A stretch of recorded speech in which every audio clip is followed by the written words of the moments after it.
All right. I think we're live. I know that's my lame introduction, but get used to it, people. I'm just going to quickly make sure that indeed we are live, that I'm not lying to anybody. Before I have you spill the beans, introduce yourself. Let's make sure somebody's paying attention. Hi guys, I'm Rob from Australia. Yeah, I'm the farmer on Bobby's channel that does Ask a Farmer, and yeah, I've got my own channel, but I'm not. That's not where I'm concentrating on. I just want to support the guys that have got bigger channels. So yeah, and wanted to hit Carneval up.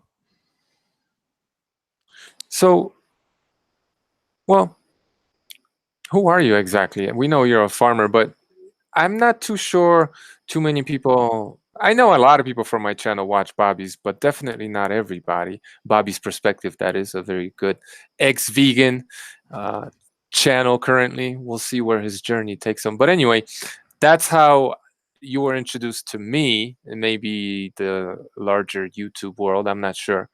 So is that all you want to tell us about Yeah, yourself? my background, I made a lot of money in IT and retired at 30.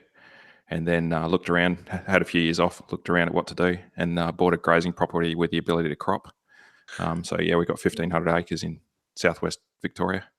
Yeah, that's how I ended up being a farmer. So you weren't born into this. This is something you actually chose on your own.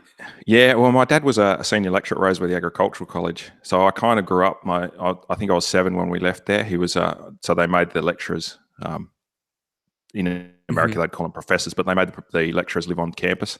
So for the first 7 years of my life, I was growing up at Roseworthy Agricultural College, and then we moved into a city. And then yeah, when I made enough money, I decided, yeah, I wanted to be a farmer. So I guess my really early years probably influenced that a bit. But Wow. yeah, I didn't. That's interesting to me because, you know, farming is something that people are generally, I don't want to say brainwashed, that's what the vegans would say, but they're born into it. It's just like a family tradition. And I know there's been somewhat of a resurgence, I guess, all around the world. People really caring about their food, where their food comes from, and just wanting to get out the city. So there's been a bit of a, I don't know if you could call it a trend of people from various backgrounds getting into farming, going, you know, leaving the city, getting back out to the country. So that's kind of interesting. Yeah, I always was attracted to the country. Like where I made my money was Alice Springs, which is very like an outback town. It's not a very big city. So yeah, I don't like crowds very much. A little bit antisocial, but yeah. Yeah, people. You know, there's some people that I really love, but the average person, not too exciting. Yeah, I'm with you. Like, I get cross if I have to line up behind more than 3 people at the supermarket. Like, yeah, just, Yeah, yeah. yeah. I love the small town feel where everyone knows everyone and you can look after your neighbours. Like, it just works for me. Well, and Australia is just so wide open and huge. I mean, there's so much land. I'm sure that is farmable, but I guess we'll get into that, huh?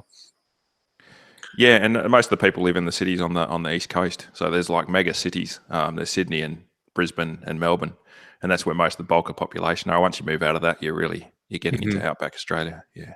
So you could really get lost in many places in Australia, literally, where there's what would be like the density, population density in some of these places, like 1 per 10 miles, something like that. I don't know. Yeah, around here it's probably 1 per mile, maybe. You could certainly get lost off my back fence. Like I've got a native a state park off my back fence, which is, I don't know, probably 10,000 acres. You could certainly get lost in there if you didn't know what you're doing. Yeah. What's the wildlife like over there? Any crocs? Yeah, it's crazy at the moment. The kangaroos, we've got a bit of a drought happening, and the kangaroos are coming out and trying to eat everything. So yeah, we've got kangaroo issues at the moment. Yeah, heaps of them, and emus. Yeah, it's crazy. Are they eating your crops or just? Well, it's actually sowing season right now. I've got my next video on Bobby's Perspective for Ask a Farmer is I'm asking the vegans if they want me to plant, because I've got video of field mice, and I've done an estimate, like it's going to be about 4,000 mice I'm going to have to kill to sow down 10 hectares. And I'm asking the question, should I sow this paddock down? Like I'm going to kill, at a minimum, there's going to be 4,000 mice killed. Like that's the ones I can count. Do you want me to do it? Because it's premeditated. They carry on like, it's intentional or unintentional. And I'm like, well, it's not. This is 100% intentional. Like, what do you want me to do? Do you want me to grow your grains for you, or do you want to let these field mice live? Like That it's is it's a simple question. that is so awesome, by the way. Like the whole series, but whatever you just said right now kind of blew my mind because it's you guys are gonna like get down to the nitty gritty and expose it. Like, I mean, I knew that's what was going to happen, but I didn't know it was going to be like that in your face and like really on the ground, literally. Well, yeah, it's what I mean. It's what I do. I know how many animals are going to die, and that's just the field mice. Like you could probably triple that number for animal deaths. And my entire property last year is fat lambs, and obviously the old sheep get sold off. So 1,700 lives were lost off my place last year from the animals, from the lambs we were eating and the sheep that we sold to be replaced with younger ones. Whereas if I crop this just 10 hectares, which is tiny for my property, 10 hectares is going to kill over 4,000 sentient animals, and that's just the field mice. That doesn't include the birds and the runoff and all the rest of it. So yeah, they can answer that question. Like if they don't want me to plant that grain, go and eat my lambs. What are you going to yield out of that? So it'll be about 10 ton will come off that. Yeah. Okay. And that's just the mice, but I mean, I'm sure there are snakes, lizards, ground birds. 100%. Like, and then the chemical runoff into a swamp that I've got nearby. So there's a whole lot of frogs and all the bird life that goes along with that. That's definitely going to be impacted on. Like, there's no question. If I start cropping this paddock, yeah, the knock-on effect's going to be huge. Yeah, like I said, probably 10,000 animals will be impacted on if I do it. But there's 4,000 mice that you can see straight away. Like, yeah, you're actually wow. So, how do you kill them? Just pesticides?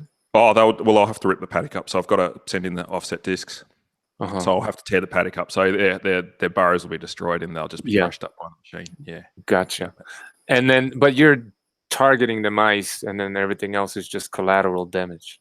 Well, that's right. The snakes. Well, I'm not even targeting the mice. They're just going to get ripped up in the paddock. Yeah, that's where their home is. And once I destroy that, once I take the food source away, the ones that don't get killed by the machine are going to starve, or they'll get eaten by predators because they're exposed. Like I'm gonna have to strip the vegetation back to plant the crop in, obviously. So. Obviously, yeah. And this is corn you're gonna plant? No, it'll be oats. Yeah, oats. So oat crop, yeah. Oh, Quaker oatmeal. Yeah, that's do you eat oats? I actually do. I'm an omnivore. I eat anything if it looks good. Okay. So yeah, a bit of honey on the oats. We don't judge here. Okay. No, that's right. Where's the hang up button? So, yeah, that's pretty drastic, and it's definitely not something that a lot of vegans are aware of. I would say some are definitely in denial about, but I don't think anyone actually, well, apart from guys like you, obviously, realizes exactly, because we sit here and we say, oh, hundreds of animals, thousands of animals die during crop production, but none of us really know. We're BSing basically. But this is going to be, you're almost literally going to do a head count, huh? Well, I've got hay bales in there at the moment, so we lift up a hay bale and we can see like there's about 6 mice per hay bale. We had 350 hay bales, so there's 2,000 animals there. And I haven't got the shovel out. We'll do that when Bobby comes over here. I haven't got the shovel out and dug down into their burrows. I assume with the baby mice in there, you could triple that number easily. Yeah, but I don't know until we dig a hole, which I'm not going to do this time. We'll save it for Bobby. Don't want to take all these ammunition away from him. He's actually going to be there, getting his hands dirty, huh? Well, that's the plan. Yeah, we'll drive around because we want to look at fruit production too up north. Yeah, the feedback I'm getting from fruit production, and you live in more of a tropical area anyway. You would know how many animals die for fruit production. But the feedback I'm getting is it's thousands. Yeah, it really depends, obviously, on how it's done. If it's monocropping or if you just have a little, what they call here, a huerta, where you just have like a bunch of different fruit trees and it's just a family doing it. They're not that many, but yeah, if it's monocropping, like these huge banana plantations on the coast, I mean, you have these banana plants and everything below them looks just like a desert, basically. Like there's no grass, there's nothing to sustain any kind of life. And you drive along the coast and it just goes on for miles and miles, and all you see is banana plants and these huge irrigation trenches and like hardly any other plants. So I can't, I've never been there. I've never visited them. I've only seen them passing by, but I can't imagine there's much wildlife there. And Ecuador, when the soil is untouched, when the land isn't, touched by human activity. Like there's all kinds of life everywhere. So I can't imagine the type of destruction that has been done with these. These are just banana plantations, and all of you guys probably get, I don't know about in Australia, but definitely in the United States and probably Europe, a lot of the bananas come from Ecuador for sure. Yeah, you're the big producers. Yeah, I mean, they must be fighting the animals all the time that are trying to come out and eat their bananas during that cycle when they're growing. I just can't imagine those monocrops. They've got that burst of food. They're going to have to protect them. Like it just, Well, I think it's yeah, horrendous. and they're sprayed all the time, and there's all Yeah, kinds of nasty chemicals that are spilling into the environment. And like I said, it's right on the coast, so that goes into the ocean, I would imagine. I can't, where we are, obviously in the mountains, this is where it rains for the most part. It rains down there too, but our water runs down to the coast, and then, whatever happens there, that it has to end up in the ocean. I can't imagine where else it would go, right? So, and there's a lot of flooding going on as well. So even if you try to contain that polluted water, you couldn't do that anyway. So it goes everywhere. Yeah, I'm sure it impacts more than animals and people too. Yeah, oh, yeah, for sure. It'd be people. Yeah, yeah. We see that around here. Actually, the older farmers, lots of cancer around here, and I think they didn't understand with the chemicals they were using. So 70-year-old farmers generally get cancer around here, but they used a lot of chemical. Speaking of that, we're kind of all over the place, but that's fine. There are a lot of people here getting sick, and it's various things. They'll have problems with their eyes, they'll have aneurysms. Cancer obviously is a big one. All kinds of issues, like kids being born with all kinds of problems, developmental issues.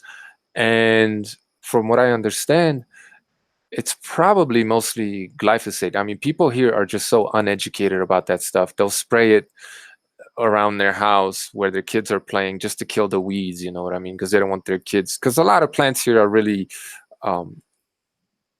prickly and just nasty and poisonous also. So they want to get rid of all that maleza, as they call it, all that bad stuff. But what they don't understand is the stuff that they spray it with is so much worse.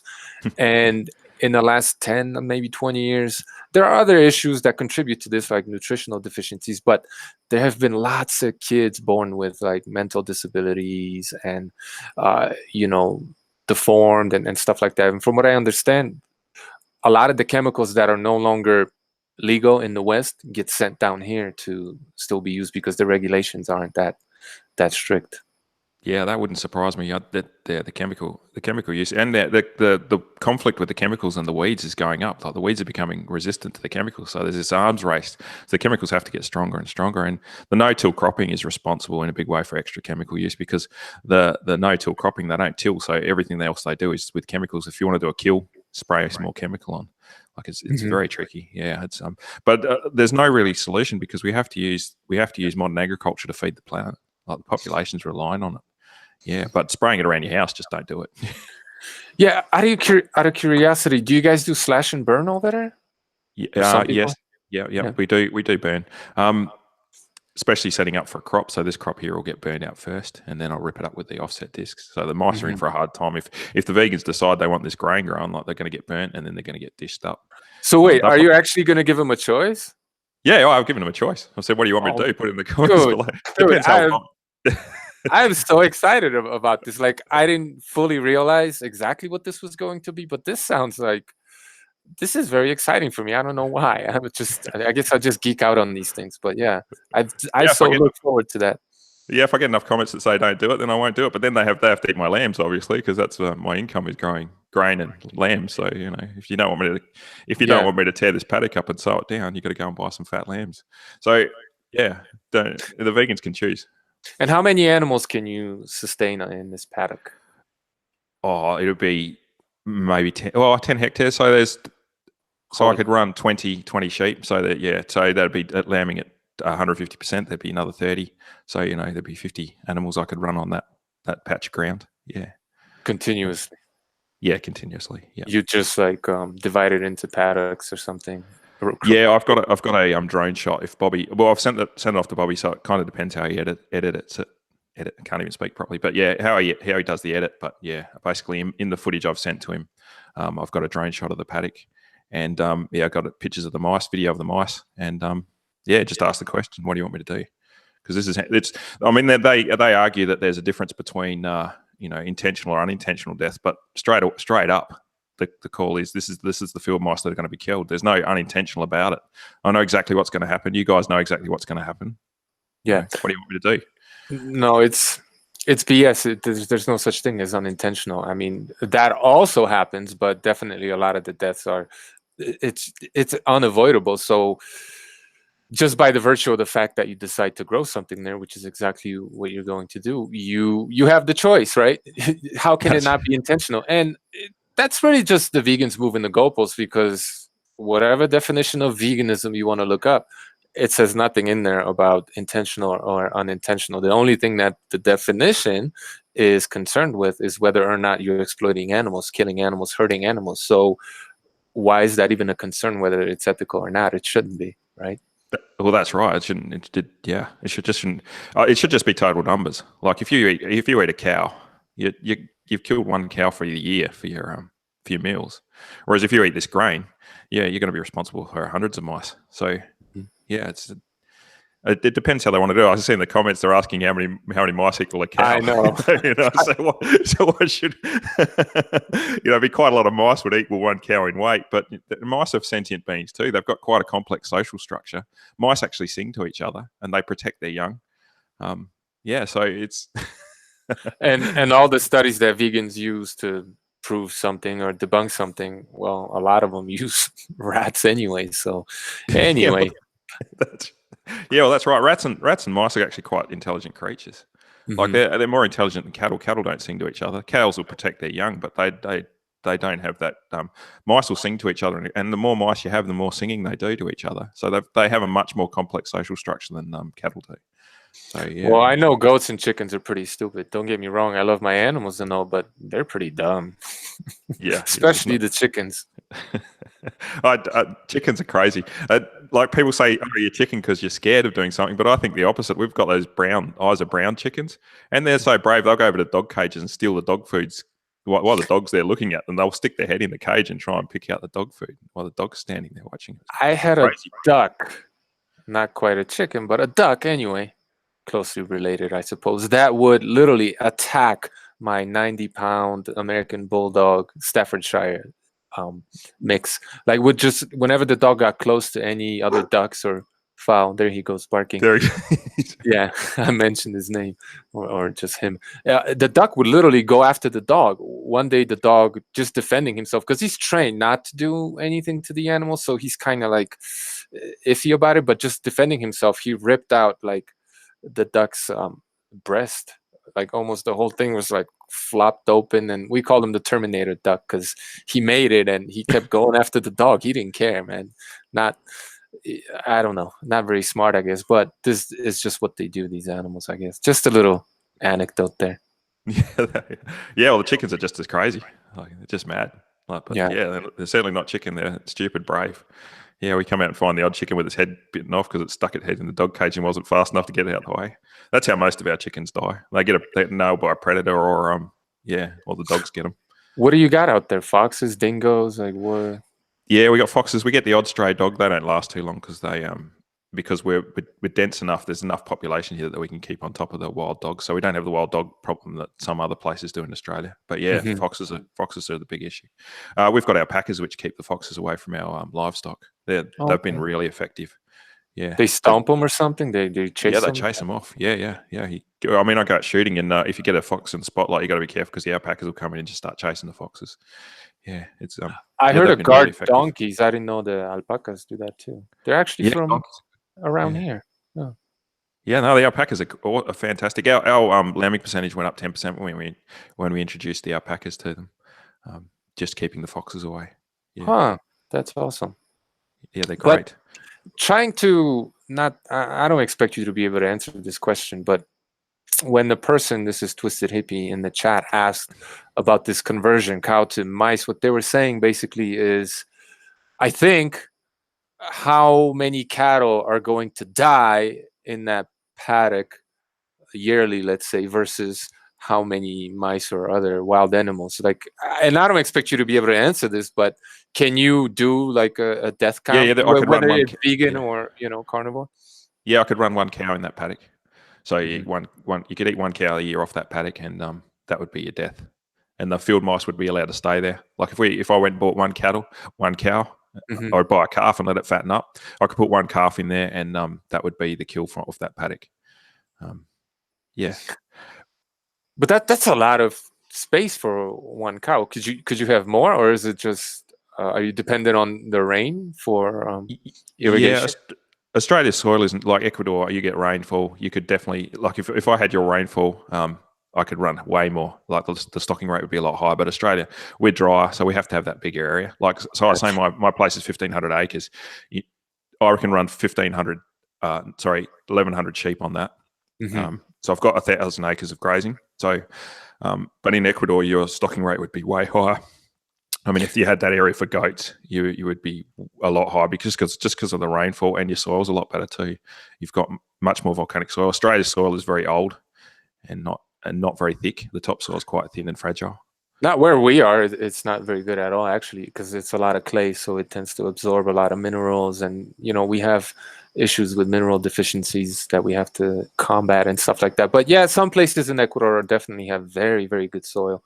The But water, I mean, where I am, it's just water for days. Like, we don't lack water at all. It doesn't rain year round. However, it rains year round just over like that mountain range, and there's a river obviously, and we have irrigation canals, so we don't ever run out of water. So we can have green pasture year round. Plus, because it's warmer, more tropical, you could also grow some of these tropical grasses that are very high yielding. They grow fast because of the sun intensity and stuff like that. So yeah, per hectare, or ideal more in acres.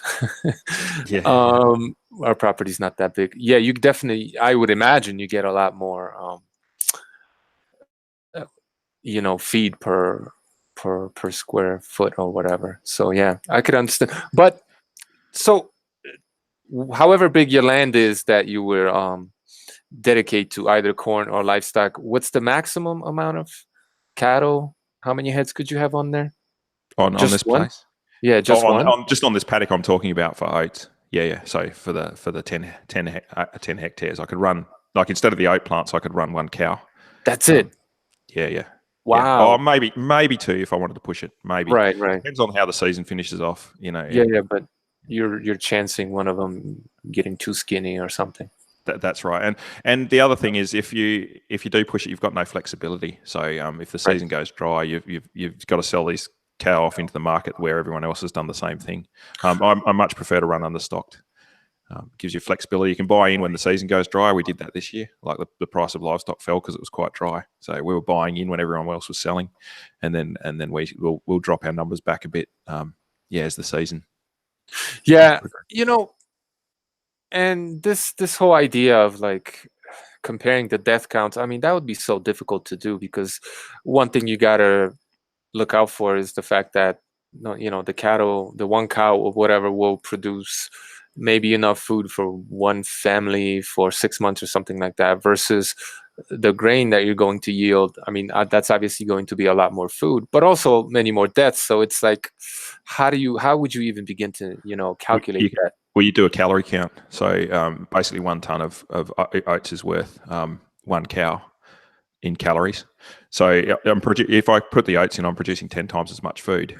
But at the same time, we're going to kill 4,000 mice. So the numbers don't even come close anyway. They're killing far more animals per calorie than you would eating the cow. So Oh. just on the ethics, the cow is way better for ethics than the oat crop is. So Yeah. here I am playing devil's advocate. Like, we did not prepare at all. We did not No. really talk about what was going on. This is all just like spontaneous ad lib, random. Here I am playing devil's advocate, trying to win the debate, if that's what it were, right? And here you are schooling me. I'm like, oh, okay, well, I tried, I tried. So it's not. There's no argument here. I mean, No, raising that cow would be so much more ethical if you consider eating animals, or the lot of these animals, as part of your ethical system, which vegans obviously do, that would be, it doesn't even compare. It's not even close. Like it's straight up obvious what the issue is here, and they can decide. They're going to eat this cow, or they have to eat my neighbour's cow because I don't actually run cattle. But across the fence, there's some black cow. They can go and buy one of my neighbour's cow and eat that instead of these oats, and they'll be doing far better ethically if they stick true to their true veganism, which is minimum animal impact. Then they should eat grass-fed livestock and cattle.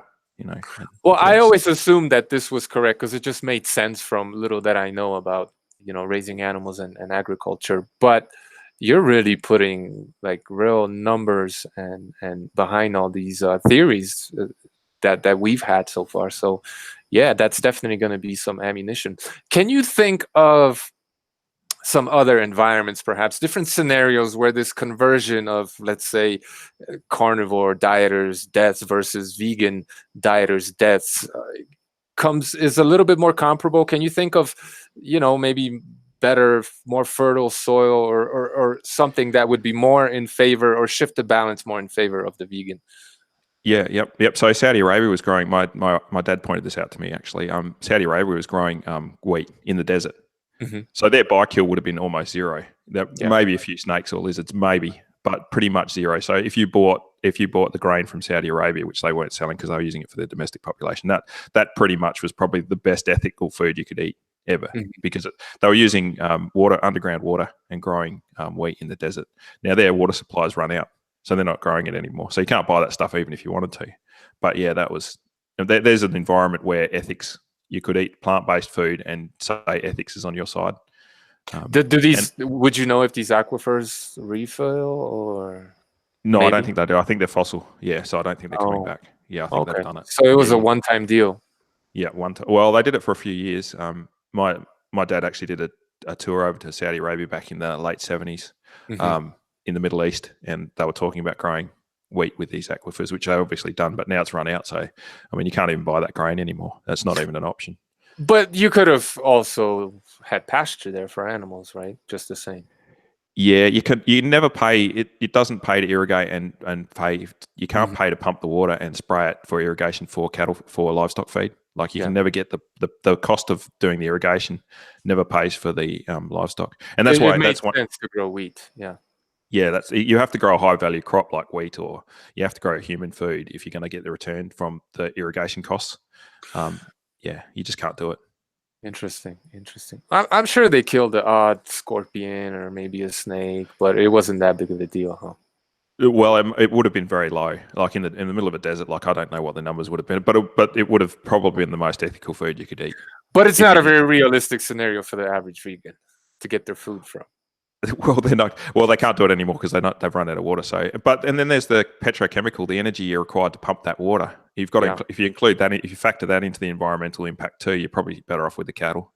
Yeah, but as a minimum animal impact thing, they're pretty good. The Saudis were pretty good. Not that they weren't trying to do it that way. It's just where their environment they were growing the wheat in happened to have very few small animals or any animals at all. Yeah.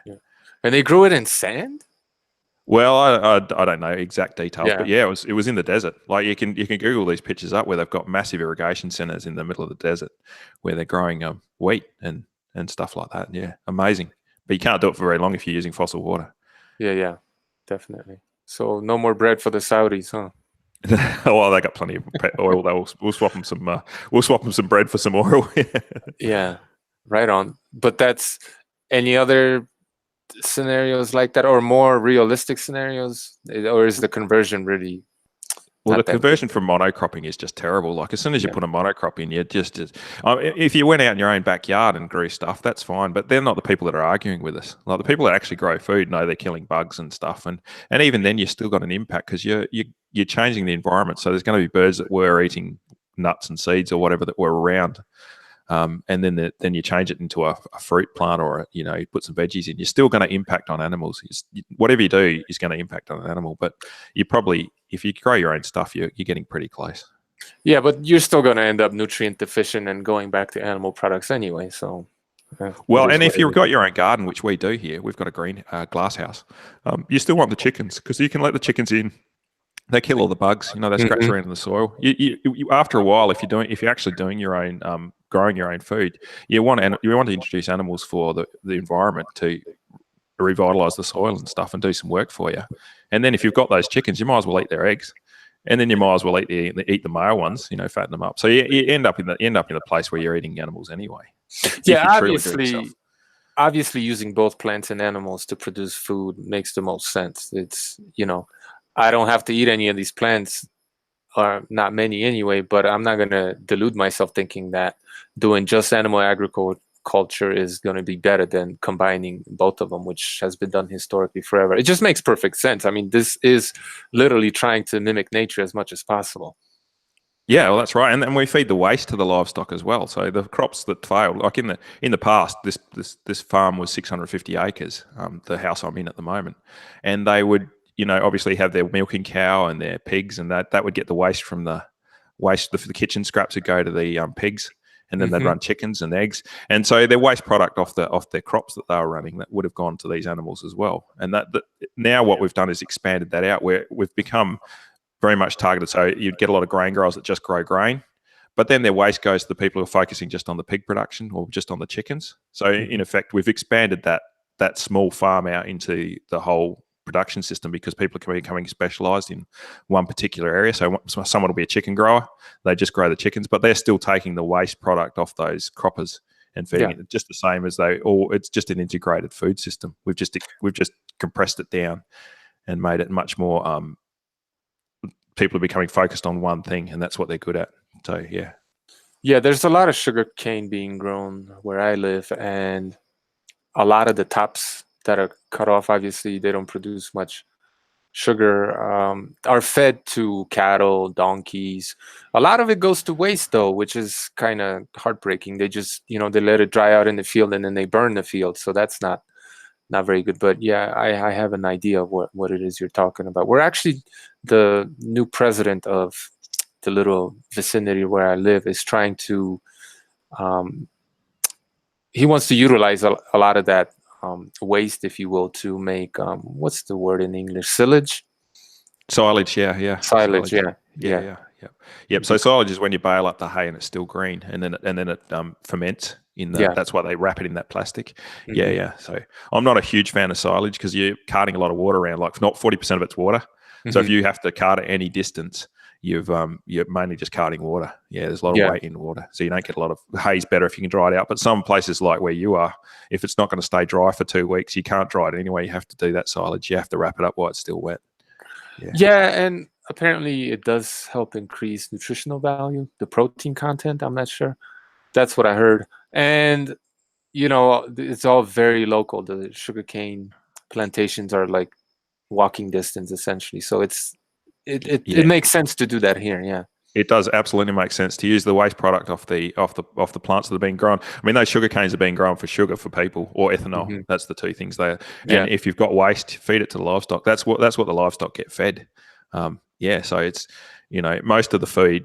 There is a study. I'm not a huge fan of studies because you can prove anything you want with a study. Vegans wave studies around, and then someone else waves a study that says the opposite thing. But there's a study that says only 14% of human food that we can eat gets fed to livestock, and that's fairly true. I can go to a livestock feeder and pull out some feed. I've even got a bet, if a vegan wants to eat 10 kilos of livestock feed, I'll go to the feeder and fish it out, and they can eat it live on air. They'll get sick very quickly because it's not food that they can eat. It's not. No, we're not feeding the livestock human food. That's the thing about this bet. Like, they're just getting the rubbish. They're getting the seconds. They're getting the vegetable matter that's left over after it's been processed. Yeah, this whole idea of feeding humans livestock feed is ludicrous. These people clearly have no understanding of what it is that these animals eat. And if they do get, grain, which does happen most of the time, it's a byproduct of various oil industries, whether it's cooking oil or paints or ethanol, as you were saying. Yeah, these people, they watch documentaries that bullshit and lie, and they think that they figured it out, basically, and they have no clue what's going on. Well, that's right, and you can do the raw numbers too. That you can add up how many calories are grown from cropping. Like, you can just look up how much corn was produced, how much oats were produced, how much wheat was produced on the planet. You can add up the calories, and it doesn't come close to covering the 3,000 calories per person on the planet. Like it's nowhere near. It's about half. And so the only way you can make up that difference is if you feed the waste to the livestock, and the livestock are eating grass, which produces the calories that make up the difference. So the fact is, we can't stop cropping because we couldn't produce enough with the livestock, but we can't stop livestock because half the planet would starve. We just can't produce the food without having that interchangeable waste gets fed to livestock produced into usable protein. It's the only way we can feed the 7.7 billion. If the vegans got their way, half the population has to leave the planet. Yeah, I mean, it makes perfect sense to me, because the way we do things right now has been the way we've been doing things, which allowed the population to get to where it is. So you start messing with our food, what do you expect to happen? Obviously, there will be something's going to have to change, and I don't think I don't think it's going to change for the better. So if these vegans are worried about feeding 7 or 8 billion or whatever the hell it is, or about to be, messing with the way we produce our food is definitely not the way to go about that. Like, just overhauling it completely. I mean, yes, obviously you could improve certain things, but it's just a silly idea that, like, we've been doing it wrong, yet the way we've done it has allowed our populations to explode to where they are exactly. That's right. They didn't call it the Green Revolution for nothing. Like that, and it's the way we've been growing the food. And now vegans want to come out of the city and tell us that we're doing it wrong, and you've got to stop eating livestock, which is a huge part of the calorie count. Like it's completely insane. Yeah, that's why I came off the bench. Yeah, that's yeah, and thank you. But that's the thing that gets me the most. And I'm not descended from all these various farmers, even though grandpa was that, and I'm no expert on these things. I'm not trying to virtue signal, give myself all this credit, but I know a hell of a lot more about producing food than this average vegan who's telling me, how to do it, what I'm doing wrong, and how evil I am. Well, you're actually doing it. You're growing your own goats. Like you're on the ground doing it. No one can tell you're being unethical. You're being one of the most ethical people on the planet. Like anyone living in a city and bringing in processed food or anything that's done off a monocrop, they're far less ethical than you. In fact, yeah, it's just crazy. The only person you should take ethics lessons from is someone else who's doing the same thing. Yeah, they're just not doing it. They don't know where their food comes from. They don't know how to grow it. I mean, personally, I don't consider people feeding themselves, whether they eat plants or animals, as an ethical consideration. Like, it's not within that realm, that sphere. It has nothing to do with ethics. It's like, this is just what it is. This is nature. This is normal. It doesn't come into the purview of what's moral, what isn't moral. Now, abusing animals, okay, maybe that's different. We can have a conversation about that. But me feeding myself, or anyone else for that matter, how could that be unethical? Like that's one thing I don't understand, definitely. Well, that's right. Whatever you eat, you're killing animals. So, and if you're growing your own and you get to know them, like that, I just can't. Like, you're giving them the best life, and then you eat them. Well, that's the deal you've got with them. I'll protect you, and then I'll eat you. I'll eat you young. Whatever. Rather than these poor little field mice that are just going about their business, and then they're going to get burnt and smashed up with an offset disc. That's. Yeah, like, again, I'm not trying to virtue signal. My heart doesn't bleed for these mice. But if that is your worldview, dear vegan, right, this is something that we're throwing in your face, and you have to come to grips with reality. It's just silly to deny this. That's right. They got to come to grips with this. Is the field mice? I've got video footage. One's looking at the camera, looking all cute. Wow. Do you want me to smash this field mice up? That's the question. You can eat one cow, or we can smash these field mice up. And it's a straightforward question. And if they don't want to answer it, then they really shouldn't be eating. Or they should leave everybody else alone at the very least. Well, they can't. I mean, if you're not going to answer the question, what should we do here in this paddock here? If you can't answer that question, then you can't say anything about ethics. You can't say anything about any food production. Yeah, just shut up and eat, and keep to yourself. Yeah, they're invading farms in Australia here. It's gone completely insane. Yeah, I was actually listening to Megan Remedy. I'm not sure if you're familiar with her channel, but anyway, her parents apparently bought a farm somewhere in Ontario. I don't know. Anyway, somewhere in Canada. And she seemed a little bit distraught, because that's exactly what is happening in Ontario. And to boot, people are getting away with theft and, breaking and entering and stealing people's animals. And the courts there just seem to be letting them off the hook, which is just ludicrous to me. And she seemed genuinely concerned, and I would say terrorized, because these people, let's keep it real, are fucking terrorists. That they are terrorists, and the same here. That I've got a top. I haven't got it on at the moment because I'm just washing it. But yeah, it says not a vegan on the front, and vegans kill more animals than carnivores on the back. And yeah, the amount of people that come over and shake my hand and say thanks for thanks for protesting against the vegans. Like, there's a lot of anger in rural Australia against the vegans at the moment. Like, I could imagine. Yeah. yeah, they I was at a local pub last night, and the publican said she's got 2 vegan friends, and they've stopped saying they're vegan around because the backlash they're getting, which is great. Like, yeah. If you want to eat plant-based, you don't go and put it in people's face, and you don't go and walk onto food producers' properties and protest. Right. The people that fed you up until 6 months ago, where you decided to become a vegan and tell them like how they've been fucking up all this time. Like, what kind of sense does that make? Yeah, and I just don't get it. They're doing it to dairy farms, and dairy has very little animal impact. Sure, the male cows get sent off, but they generally get fattened up and then sent to market, so they don't have a bad life. Anyway, you mentioned name the trait in our little email. Did you have anything to add to that? I don't want to like bore the audience too much. People tend to get tired of the BS. But if you have something to say about that, I'm definitely curious. Yeah, my position on name the trait is let's just agree with it. Let's go, okay, animals have the same rights. Okay.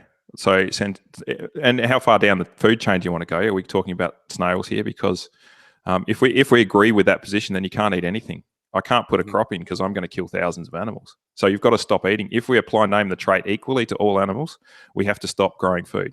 Like, there's no way around it. What are you going to do with these field mice? You're going to kill them to grow these oats. So if you apply name the trait equally to all animals, we just simply can't grow anything. So stop eating. There's 52 days of forward coverage of grain for the planet. That's what we've got. So we've got 52 days. Let's have a party for 52 days because we've applied name the trait.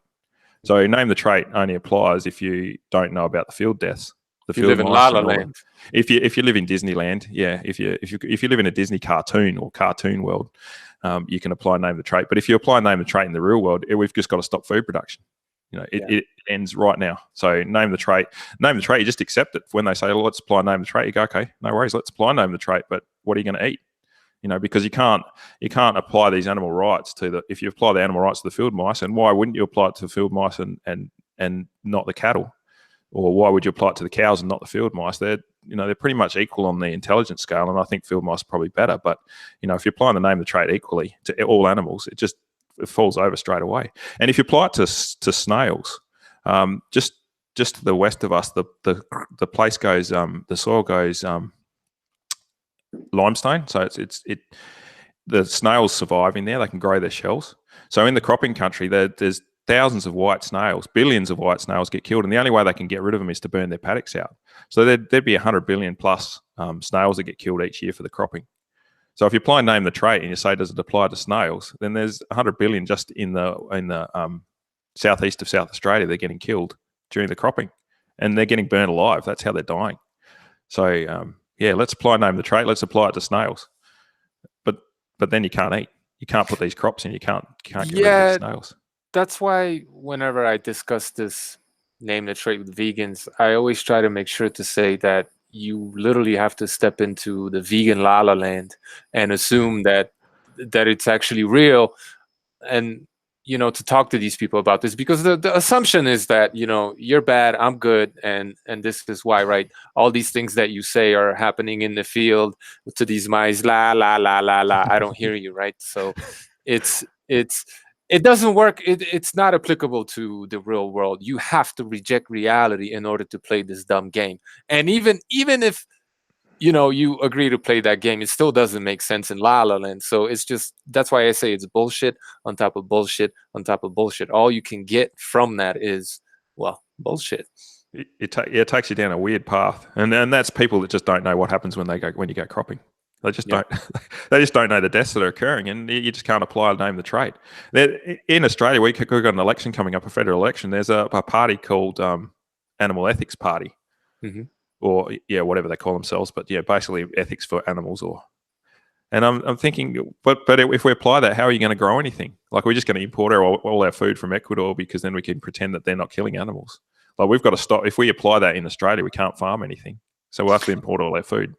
Well, and animals is one thing, but then there's also people like slavery. I'm talking about real straight up slavery. A lot of people won't believe me, but that was happening up until I have neighbors who were essentially slaves, and maybe they're in their 50s now, but when they were young and working some of these fields, they were literally indentured bond servants.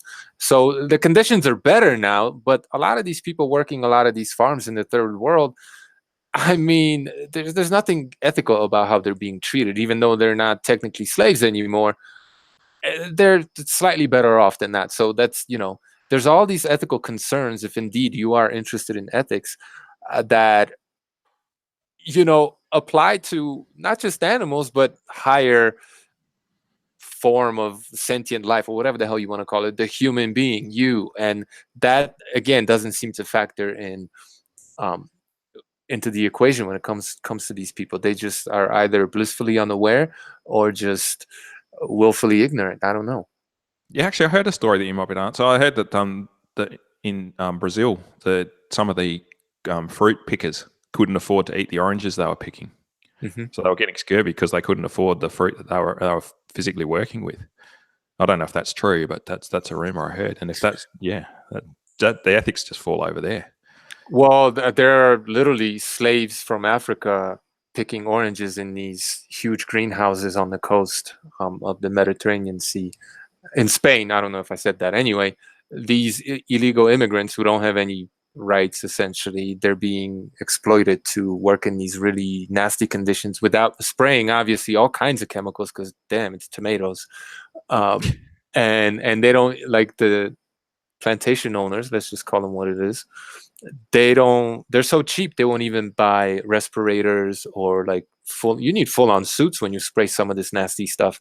They don't have any of that. They come out with like rotten fingers. Whatever is in what they're spraying like deteriorates their skin. It just burns their hands. It disfigures them. Like it's that's just tomatoes in the south of Spain.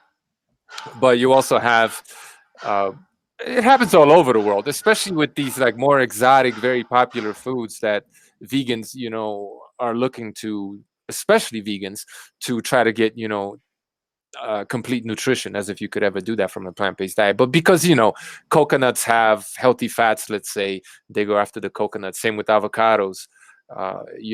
Foods that are relatively new foods to a lot of Western countries, maybe 20, maybe 30 years old.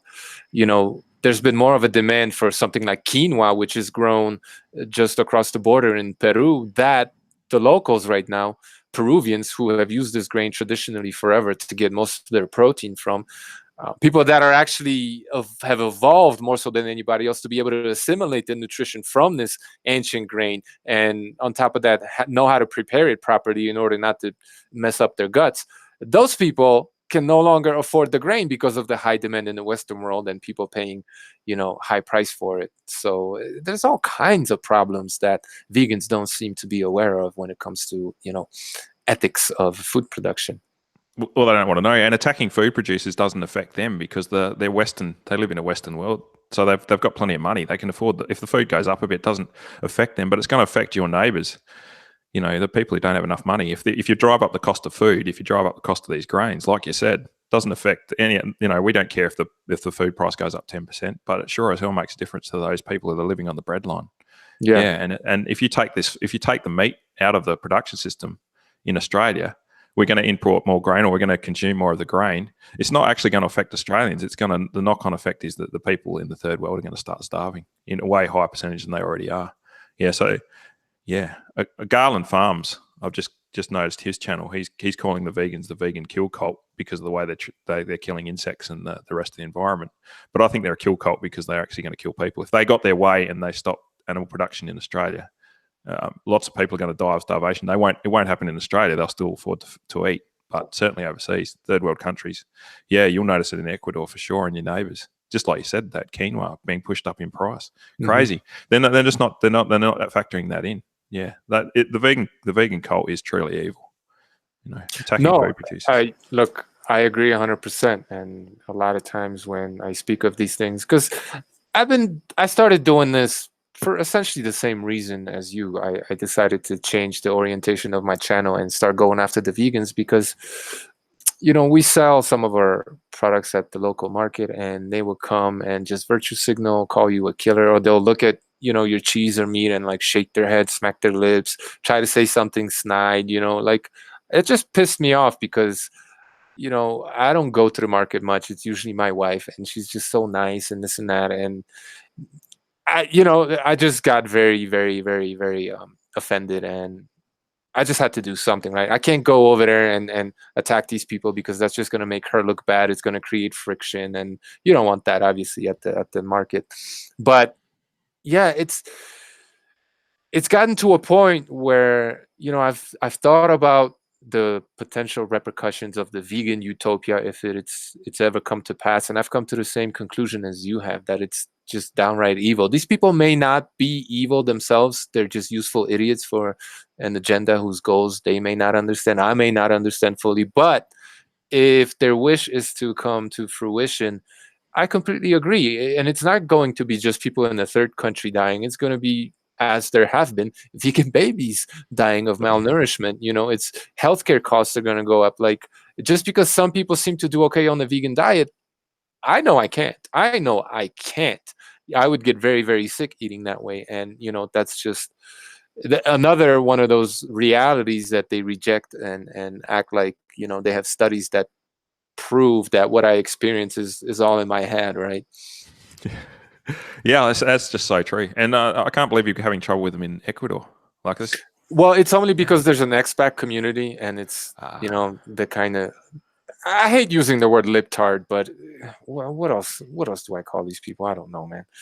They're just, they think they figured it all out. They know everything about everything. They're an expert on the environment, health, diet, animal husbandry, cropping. They know everything, and they know how to save the world from their, gas guzzling SUV. Yeah, that's right. And they've never grown anything in their life, and they're so disconnected from their food producers. Maybe some pretty flowers in the back garden, Yeah, maybe. They're trying, but they should be doing it in Ecuador, at least growing something. Like crikeys. What's the point of moving there if you're not going to try and grow something? And to be fair, a lot of them are, because it's just so easy. Well, certain things are very easy, like bananas. So a lot of them are, but many of them definitely are not. And what the funny thing is that a lot of them have actually gotten sick on our watch, if you will, so to speak. And they've come to my wife, and the same people, some of the same people that judged her for doing what it is that we do, have come to her and asked to purchase goat milk, goat cheese, goat meat, very with this like sheepish look on their faces, definitely guilty. They come back on their knees, and essentially, and they come to us because they know that like our goats are taken care of, like we care about the animals. So it's because they care about the ethics. They can't just buy, they feel very guilty buying, just from anybody that they don't know how to treat the animals. So they come back after, insulting us and so on and so forth. And I just call my wife the vegan whisperer because she talks them through it. She's such a good person. She'll like talk them through it. She's completely understanding. And, well, I guess she's just a good businesswoman. What can I say? Well, you're right. Most vegans are genuinely nice people. They've just been hijacked by a cult, a movement that is evil. That especially if they're doing it for the ethics. If they went into it because they don't want to harm animals, that's a pretty noble reason to do it. So yeah, we shouldn't hate on them for that. But the fact is they don't know what the reality is of growing food. And the fact is that you're killing a lot of animals. The vegan movement's probably the worst. Being on the vegan diet is probably the worst for animal ethics. Short of eating exclusively grain-fed cattle, which hardly anyone does. Mm-hmm. They're just being misled. And if they knew the facts, and if they got to talk to producers such as yourself and got to know them and see the way your animals are being treated, and then like this cropping exercise that I've happened, here's the field mice. Do you want me to kill them, or do you want to eat some lambs? That's a simple question. Yeah. And yeah. Just a quick story. We had a goat that a couple of weeks ago, because we let our goats out in the pasture. There's fences, but it's hard to call them fences. Like there's no fence to keep a goat in unless it's, I'm sure you understand. It has to be like really good fence. So anyway, our goats essentially can go anywhere they want, but every night they come back. And this one goat, she must have gotten bitten by a dog or I don't know, something. She was gone for 3 days. And then a couple of weeks ago, or more than that anyway, she comes back at night and she has fly strike. Is that what you call it in Australia? Yeah, yeah. She had maggots in her tail, right? So something injured her. Some animal bit her. Maggots got in there, right? She ran off scared, but like she came back here because she knew that she was going to get taken care of here. She was safe here, and she found her way back. So it's like, well, I could let these animals go, but they don't want to go anywhere. They like it here. They choose to be here. If you think that, because vegans will often say, well, this animal doesn't want to die and this and that. Okay, fair enough. But if you think they have this kind of agency, these animals, well, then you have to admit that they like it here because they come back here. You know what I mean? So and their life is definitely so much better than in the wild. Maybe they don't live longer on average than they would in the wild. Maybe they do, but they Oh, yeah, I definitely think they live a do. higher quality. Yeah, because a lot of newborn animals, they just, a goat will have, let's say, 3 out in the wild. If one of them makes it, past like 2 or 3 months old, then that's success.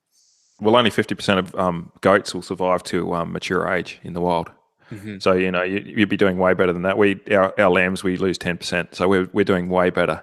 So yeah, I think on average they would. And you don't see old wild animals. Like every wild animal you see is fit, healthy, and strong, Yeah. and fairly young. And as soon as they get old and slow, they're done. That's it. Well, they never get old. And if your animals get sick, you do everything to save them. In the wild, they die a slow, painful death. They do. Yeah, most wild animals around here get 2 weeks to stand up, and then they spend the next 3 days getting eaten alive by an insect. Yeah. Insects eat them alive for the next 3 days. That's the death they've got coming for them. Yeah, I've got a bit of a theory about livestock. I think we obviously connected with the dogs first, and then because we've become such an apex predator, being teamed up with a wolf. Man and wolf are just. You can hunt anything you want with that combination. There's nothing can get away from you. We would have been able to take all the fast-running animals. So instead of just taking the fat, slow, pregnant ones, or the baby ones, or the ones that we could catch, we could have selectively targeted the fast ones. So we would have gone out hunting and gone, well, let's take those fast-running animals, and we'll leave the docile pregnant ones. And after a while, those docile pregnant ones or the docile ones would have started hanging around with us, and we would have protected them. And then that would have been the start of agriculture, just because once we teamed up with the dogs, being such successful hunters, we could selectively manipulate. Not that was our intention, but what we were doing was selectively manipulating that gene pool. So there would have been genetic pressure for the livestock to want to be around us for 10,000 years, and that's why we've ended up with livestock. Actually, livestock do better when they're being shepherded by people. I was involved in a study where we used working dogs to bring the livestock to us in a shepherd type arrangement. So that livestock would see us as a shepherd, and then those animals, half of them we split up and we didn't touch them with the dogs, and the other half we worked with the dogs in that fashion. And the ones we worked with the dogs, bringing it to us in that shepherded fashion, put on 20 kilos more weight over 6 months than the ones that were left alone.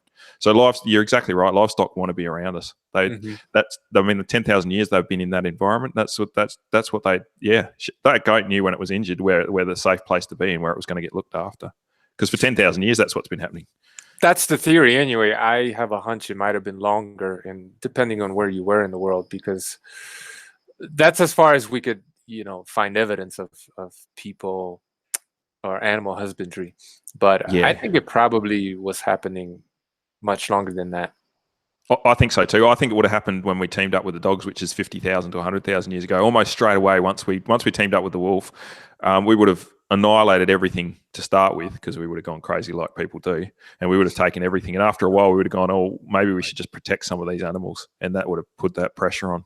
I think it's why the Neanderthals went extinct too. I think that pressure with the dogs and humans, once we teamed up with the dogs, they didn't have the benefit of the man's best friend, is what you're saying. You can't outcompete someone with a dog. You can't sneak up on someone who's got a dog with them.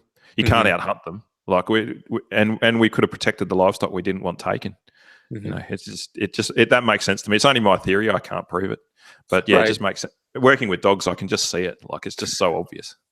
I've never made this connection before, but something you said, about dogs hurting livestock.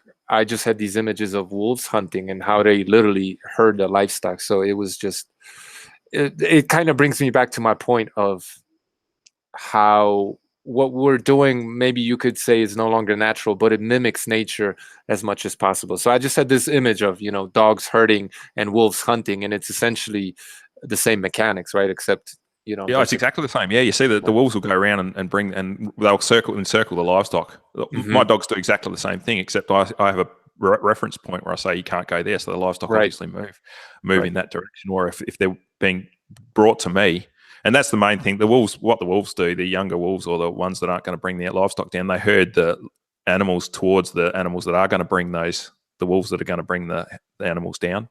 And all we did was replace the wolf that did the kill with ourselves, because we're much better at killing an animal than a wolf is, because we can pick up a club or a spear and do it with no risk. Like, it's a high risk thing for a wolf to bring down a large animal. So like it made sense for them to team up with us too.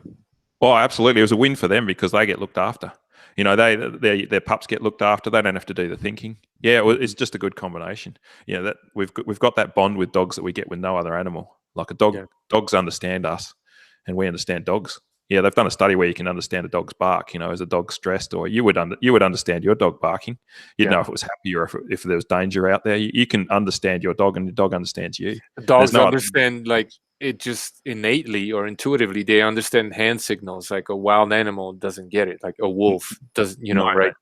Yeah, they never get that. Yeah. And that dogs have even got the same audio processing that we've got in their brains. So they do understand spoken words. After a while, you never get to that stage.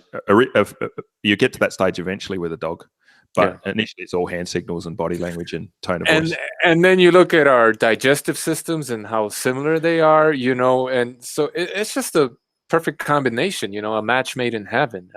It is. They've got the hearing and the speed. Yeah, they've got the hearing, the speed, and the agility, and we've got the brains, and we can bring down animals safely. Like that's the combination that made everything possible. We wouldn't have modern agriculture without the dog teaming up with us first, because then we could herd livestock, and once we were herding livestock, we would have gone, well, maybe we'll protect those plants as well. We won't let them graze that spot, and then suddenly you've got modern agriculture appearing. Yeah, that's. All right, well, let's take a bit of a turn, I guess, and geek out on dogs, because the thumbnail I used of yours shows that you have at least 3. What kind are they? Some kind of shepherd, at least? I think Winter. He's dead. Winter, come here, mate. Come here. I've got 3 old retired dogs inside. This one's a bit deaf. Come here, mate. He was like, hey, buddy. Oh, so he's a Kelpie. Yeah, he's about 10 years old. He's inside now because he's deaf. So he's gone a bit deaf. But he's a champion dog. Yeah, they're Kelpies and Border Collies. That's what we use. Okay. Love my dogs. Definitely. So we got 3 retired ones inside. We've got 3 in the main team. They're the ones in there in the video, and then we've got 3 pups that are coming through. So you've got to have pups replacing it. So what happens is the dogs get a bit old. They get to move and spend their last the last few years lying in front of the fire inside, and then when they get too old, like, we don't spend money on medication for them. When they start getting a bit stiff, they have to move on, which is a bit sad. It'd be really sad when winter goes, but that's what happens. Our dogs just move through like that. Yeah, we have a blind dog. He's for Ecuador. He's ancient. He's 7 years old, but he's blind, and he got cancer recently. And that's my philosophy too. It's like, I'm gonna make you as comfortable, as happy as possible. We put him on like a raw organ diet. Like, he's happy as hell, but how long is he gonna be around? I don't know. But no way in hell am I gonna give him meds or chemo or anything crazy like that. It's not worth it for me. No, and after a while it gets very expensive. Like my missus' house pet, we spent nearly 10 grand on him a few years ago, and I didn't. It was because it was her dog and her special thing that she wanted to hang on to. I just accepted it. But for the working dogs, we give them the best life, and once they get too old and slow down, we have to. Yeah, no, I completely understand. It makes sense. Here's another thing: when you live and work with animals, livestock, you kind of. I don't want to say you become desensitized, but in a way you do. Like, you care for the animals, but because, like, for me, killing our first animal, slaughtering it, right, to eat it, was like, it was difficult. But then after a while, it gets pretty easy. Sometimes you get attached to this or that animal, and it's still kind of difficult, but it's nothing like what it used to be. So, because you see death all the time, on the farm, you just kind of you grow a thicker skin, I guess, if you will. Yeah, I think it's closer to reality. Hmm. Yeah, people don't see death anymore, like they're protected from it. Hmm. But yeah, like you said, your first animal is a hard kill, and then slowly over time you get used to it. Bobby's talking about going hunting, Bobby's perspective, and I'm trying to talk him out of it just because the first few times it is very traumatic. Like if you Hmm. haven't done it before, taking a life is a hard thing to do. But farmers are got a much higher suicide rate than everyone else. I think they see death in a different way because they'll take themselves out if they get sick.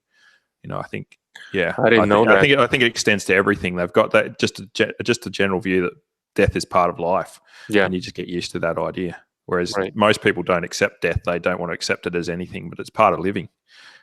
For something to live, something must die, and that's just the nature of. Yeah, it's pretty interesting. I didn't know that, nor did I ever think of it like that. But yeah, that's an interesting point. You had mentioned something in our email I was going to ask you about.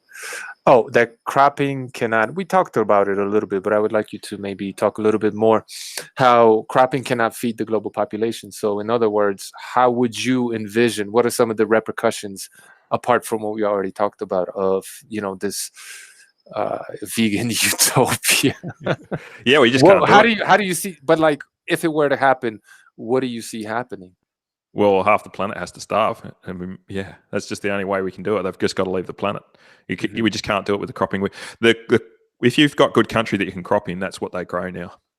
So pretty much But all the good space. okay, just to clarify, because like for me, the main thing was that humans cannot sustain themselves eating simply plants. So that's why many would die. But you seem to take a different approach, less of a nutritional, maybe, I'm not sure, Yeah, I'm more. not. Yeah, I'm not nutrition here. I'm on basic calories. So if you add Mhm, up the amount of calories we can grow with crops, it comes to about half what we need for the planet. So, and there's only about 40% more cropping country left. So mhm. we physically can't grow enough crops for people to go vegan. We can't grow enough vegetable matter for us all to become vegan. Because And that requires quality land, and pasture isn't necessarily that. exactly, most of the country that has been grazed, you can't grow crops on. Mhm, Your hilly country, you couldn't run machines on most of that, I'm guessing. And there's a lot of country like that that's either too hilly, too dry.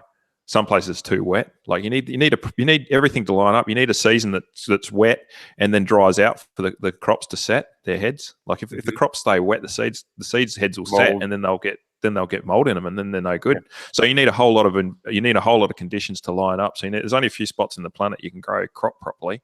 Whereas Mhm. grazing livestock, so what if it rains too much or it's too green, or if it goes too dry, you can put them on a truck and ship them where it's green enough. Yeah. You can't do that with crop. Once you've got a crop planted, you're set with it for that 6 months while it grows. That's the conditions it's going to grow in. If the conditions aren't right, you lose it. Yeah, and then you have to feed it to livestock. You need the livestock to come in and eat that waste product. Otherwise, you've wasted all the chemical. So whereas I'm seeing more malnutrition, you're just talking about straight up starvation. Yeah, I'm talking about calorie count, straight up calorie. I'm not into nutrition. I don't know enough about nutrition. That's not my area, so I don't Mhm. even comment on nutrition. I'm just saying Yeah. straight up calorie count. We can't do it with crops. We can't do it with livestock either, though. We need the cropping it's that combination for 7.7 billion people. Like we can't feed them all grass-fed cattle. We can't feed them all crops. It's that the combination is required to feed the population, and that's why we've ended up with the green revolution, and that's the way it's worked out. I mean, this is the most efficient food production system we can have at the Mhm. moment. It's not like anyone's wasting stuff. We're just growing the maximum amount of food we can grow. Yeah. And yeah, you can't take livestock out of the system and not expect huge ramifications, like half the Definitely. planet starving. Yeah, that makes sense to me for not necessarily, I mean, now, yes, but when I thought of it, I was more looking at the nutritional deficiencies causing problems. But for you, it's just a straight up volume thing. Yeah. We just can't get enough food, period. Whether it's, even if you were to assume that you could feed people with just plants, you can't grow enough plants for the amount of people that exist on this planet right now. Well, that's Sorry, right. flat Earth. 7.7. Yeah, it's 7.7 billion times 3,000 calories. Yeah. And the Western diet is 3,500 calories, so it's even worse. But yeah, it's 7.7 billion times 3,000. Now there is about 700 million people that aren't getting enough calories, so you could halve the last 700 million and say they're only getting 1,500 calories a day. But when you add that up, that's an enormous number. and then you add up the amount of crops that have been grown and add up the calorie count for that. And anyone can do this with a calculator. It doesn't take too long. Half an hour with a calculator and a bit of pen and a paper, and you can add up all the calories. And then you once you do that, you go, crikeys, we're short a long way. And where's the difference come from? It comes from livestock. They get fed the waste product, and that's why most of the grain is not fed to livestock, because livestock conversion ratio in chickens, it's about 4-to-1. So they get 4 grains, you get 1 protein, one chicken protein. But in with cattle, it's 6-to-1. So you can't take that 6-to-1 out of the cropping and then feed these grains to the livestock and get the calorie count anywhere near what's required for the planet. So just basic math says the livestock aren't eating human grains for human consumption. The numbers don't work. It just all falls in a big screaming heap, and you go, well, we're short. We're short half the calories if we do that. And if you do the 6-to-1 ratio, we're short so far that most of the population has to stop eating. Yeah, and on top of that, animal foods are just so much more nutrient dense. In the way that I use that definition, I know, the nutritional community has a different definition, but like me having experience going from essentially a plant-based diet, not 100%, to completely switching over the ratios where instead of eating 5 to 10% meat animal products, now, I eat 5 to 10% plant products. And well, you just consume so much less by volume, by weight. And another thing is,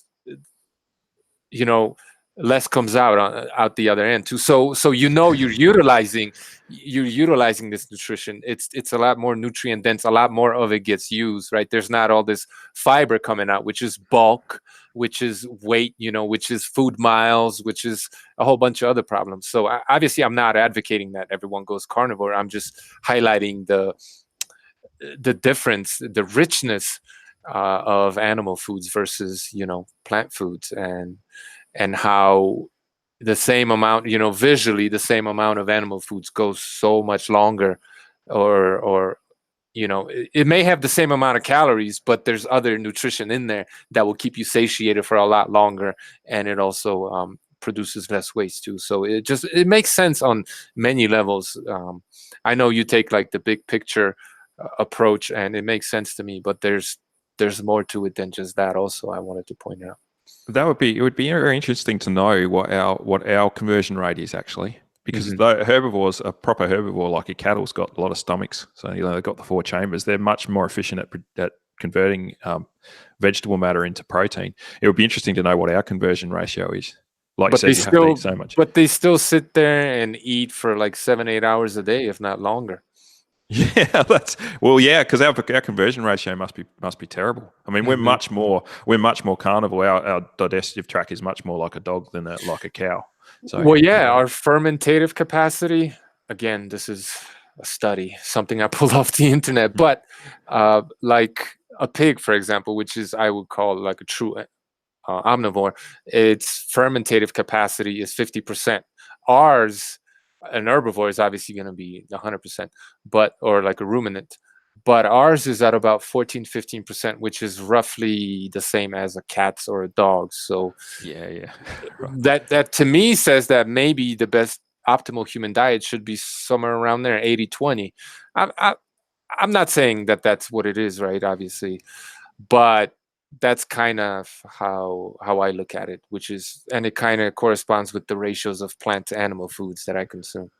Yeah, that's very interesting. The only thing I know about the difference between us and dogs is dogs can synthesize vitamin C, which we can't do. So there's something slightly different about us that we don't synthesize vitamin C, and the dogs can. So you don't have to worry about vitamin C deficiency in working dogs or any dog.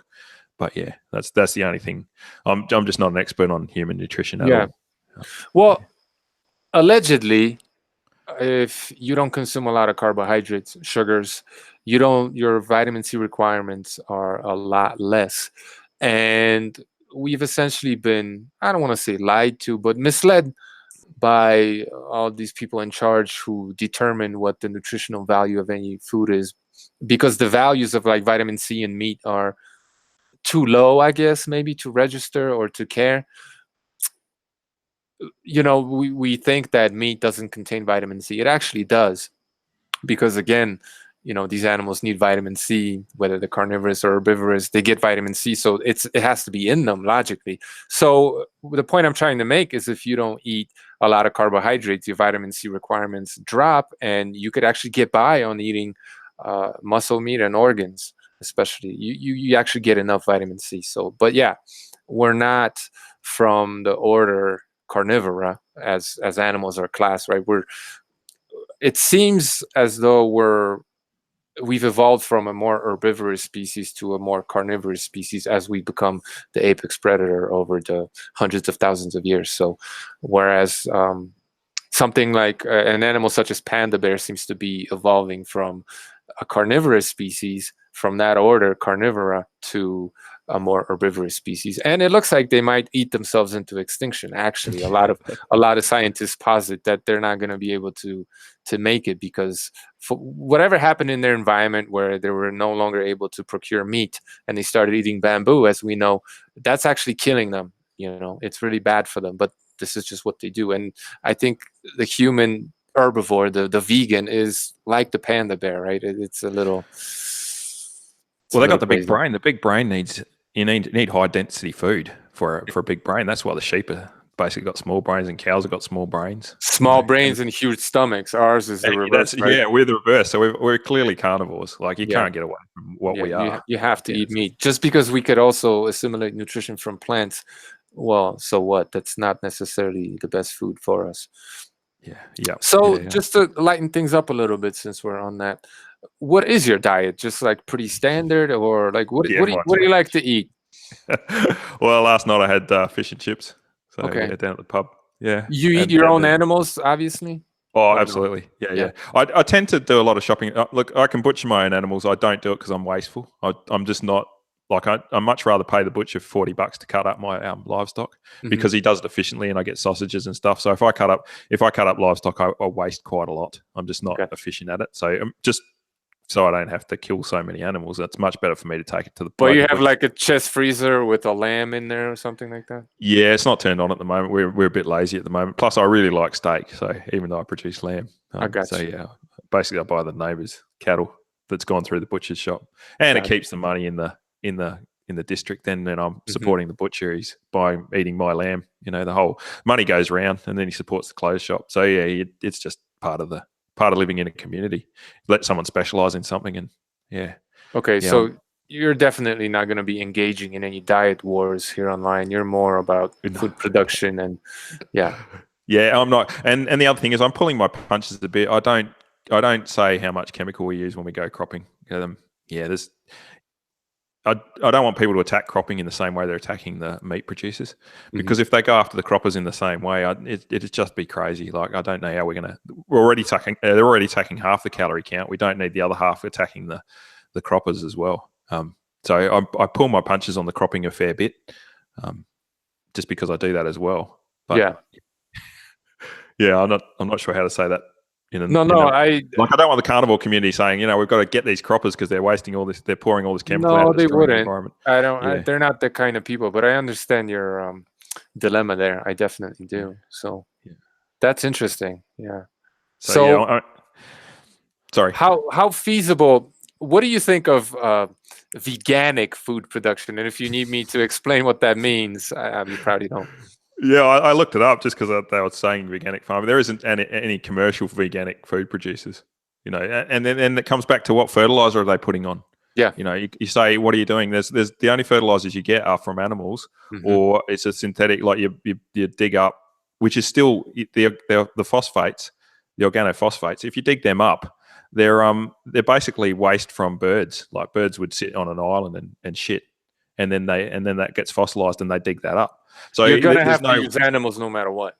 You have to use animal fertilizer. So if you're farming and you're extracting the nutrients and sending it off somewhere else, where are you going to get the nutrients from to replace that? You've got no choice. You have to use an animal product as a fertilizer. So you can't have. There's no such thing as veganic farming. Yeah. And even then, what are they doing? If they're running a monoculture, then they have to kill animals. How are they protecting the fruit trees from bugs and slugs and stuff? They're still killing animals. There's just no. The veganic, that's just a piece. That's a Disneyland from someone who's never grown food. Yeah. I mean, you're growing food as well. What do you think of it?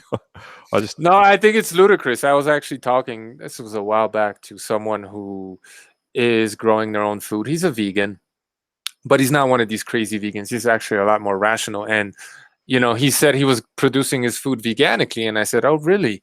And we started talking about his system. And it turns out he brings inputs from elsewhere, wood chips, right? For mulching, so on, to build his soil. And I'm like, so you're actually telling me that no animals peed or pissed or, took a crap under that tree from which the wood chips came? You're telling me there was no animals involved in the growth of that tree from, and besides, you're bringing it from somewhere else. So, there's a whole bunch of other problems with that. So I don't know if he fully realized what I was saying, but I just don't see how it's possible. Now, maybe if you were to use vermiculture, is that what it's called? Worm composting, right? But I guess you're exploiting poor critters. I don't know if you're still taking nutrients away. You have to put that back in. That's why he was bringing in those wood chips. You can't continuously take stuff. Like if you take a vegetable you're going to deplete the environment.